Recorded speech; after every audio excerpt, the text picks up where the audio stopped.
sub. Ang up, tubig, baha, pagnanakaw, korupsyon. Yun ang mataas sa Pilipinas. What's down? Ang down, ang babang-baba, yung mga Pilipino. Kaya sa ngalan ng lahat ng mga kapwa ko artista na nasa entablado ngayon, pati na rin yung mga artista nasa baba at sa iba't ibang lugar na nakikisama sa amin, binabati po namin kayong lahat. Mabuhay kayo, mga kapwa namin Pilipinong nanakawan ng gobyerno. Mabuhay kayo. Yan ang pagbati natin sa isa't isa. At para sa lahat naman ng mga politiko at bahagi na ng gobyerno na nagnakaw sa atin, nagnanakaw sa atin, mga nakatingin habang may nagnanakaw sa atin, mga kasama ng mga nagnanakaw sa atin, mga alam na may nagnanakaw pero hindi nagsasalita, mga kasama ng mga nagnanakaw, mga nagtatago ng magnanakaw, isa lang o gusto namin sabihin sa inyong lahat, patawad kay Father pero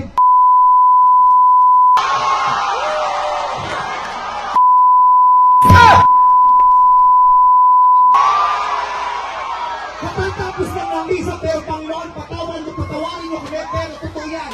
Ito ang wika ng lahat ng mga Pilipinong ninakawan.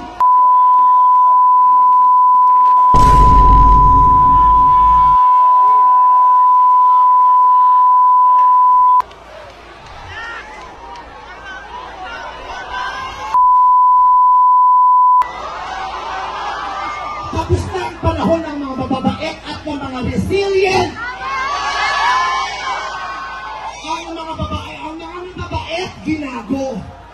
Ang mga resilient, hindi na ubra sa atin yung bait-baitan, kimi-kimian, tahimik-tahimikan, patawad pero hindi po. Hindi ko sisimplihan, hindi ko babaitan ang mensahe ko ngayon dahil hindi naman sila mababait. Sa katunayan, mga hayop sila. So bakit natin babaitan ang mensahe natin? Hindi natin kakalmahan ang mga salita at kilos natin dahil discernin ang galit, ang tikon at poot ng mga nanakawang Pilipino. Hindi tayo pwedeng kumalma. Hindi pwedeng iiyak lang. Hindi pwedeng magtitiis lang, hindi tayo kakalma. Hindi ko kayang maging magalang sa kanila dahil mga bastos sila. Mga salaula sila at mga baboy sila. Hindi natin kaya maging mabait sa kanila dahil mga walang yasi. Hindi pwede. Hindi pwede. Yung mabait ka lang, mabuting asal ka. Hindi uubra sa kanila ang mabuting asal at mabait lang kasi nga mga demonyo sila. Kaya tama yan. Sumigaw lahat ng galit. Lahat ng galit na galit. Hindi matatapos ang galit bukas. Ang ipalandinig ang galit hanggang hindi makulong ang mga paglalakad. Hindi tayo pwede magalit lang ngayon. Kailangan hanggang bukas, kailangan sa susunod na linggo, kailangan sa susunod na buwan, hanggang umabot ng ilang taon hanggang hindi sila nauubos. Walang mawawala sa atin kasi ubos na tayo. Kaya ang gagawin natin ngayon ay babawi na tayo. Ikulong ang mga magnanakaw. Para sa akin, hindi masapat ang kulong. Dapat patayin ang mga korap na magnanakaw. Ibalik ang death penalty para sa mga korap. Para patayin ang mga magnanakaw, ikulong pati pamilya nila. Gumawa ang batas ang pamahalaan para ibalik ang death penalty. Pasensya na po, Father. Alam kong ayaw mo ng death penalty. Ipagdasal mo na lang ako.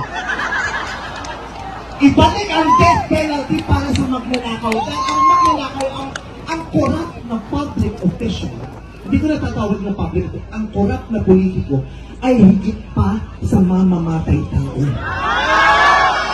Ang corrupt na politician ay higit pa sa magnanakaw. Ang corrupt na politician, ang corruption ay higit pa sa terorismo.